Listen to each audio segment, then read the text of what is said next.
Hello friends नमस्कार मु आज आपण को गोटे सुंदर कथा कहवाक चाहूँगी आपण मैंने मो कथाटी को निश्चिंत भाव में ध्यान सहकार शुणवे।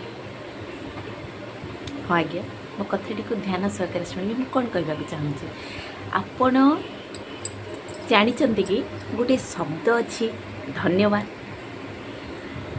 गोटे शब्द अच्छी धन्यवाद से हूँ गोटे विराट हीराखंड आपण मानक पाई। केबे भाबिछंती कि गोटे छोट शब्द आपण भाग्य को बदलाई पारे। गोटे शब्द आपण घरर अशांति को शांति रे परिणत करि पारे। हाँ गोटे शब्द आपण आखिर लुह को हसरे परिवर्तन कर दे पारिबो। से शब्द हेउची धन्यवाद। हाँ ये शब्दटी केवल शब्द नुहे, यह हेउची भगवान को द्वारा दिया जाइथिबा एक अमूल्य शक्ति। आमे जीवन रे सबु बेले कौन नाही सेथिरे दुख करि थाउ। मो पाखरे यह नाही, मो जीवन रे सुख नाही, मो भाग्य खराब।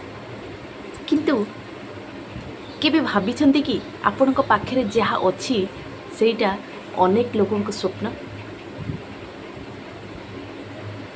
ठीक कहूँ ना। आज आपण निज परिवार सह अछंती, यह मध्य एक आशीर्वाद। आपण चली पारुछंती, देखि पारुछंती, सुनी पारुछंती, यह किते बड़ दान भगवान कर आमे बुझी पारुना।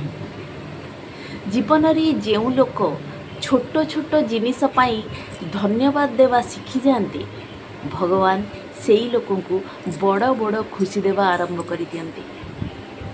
कारण कृतज्ञता हेउची सेई चाबी जहाँ बंद रही भाग्यर द्वार को खोली दे थाए। केबे केबे आमे कहू मो जीवन रे किछि भल हेउनी, किंतु सत्य कौन जानती, आमे जेते अभियोग करू सेते दुख को आकर्षण करू, आउ जेते धन्यवाद देउ सेते आशीर्वाद को आकर्षण करू। यह ही सत्य। सकाळे उठी केवल एतिकी कहंतु, हे प्रभु मो पाखरे जहा अछि ताहा पाई मु आपण को अनंत कोटि धन्यवाद जनाउछि। देखिए आपण धीरे धीरे आपणकर मन बदली जीवो, चिंताधारा बदली जीवो, घरर परिवेश मध्य बदली जीवो एवं गोटे दिन आपणक भाग्य मध्य बदली जीवो। एमिति गोटे दिन आसीबो।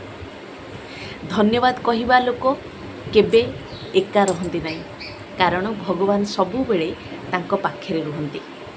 मने रखंतु गोटे कथा, धन्यवाद हेउची सेई हीराखंड जहाँ मनुष्यर भितरर अंधकार को आलोक परिणत कर दे थाए।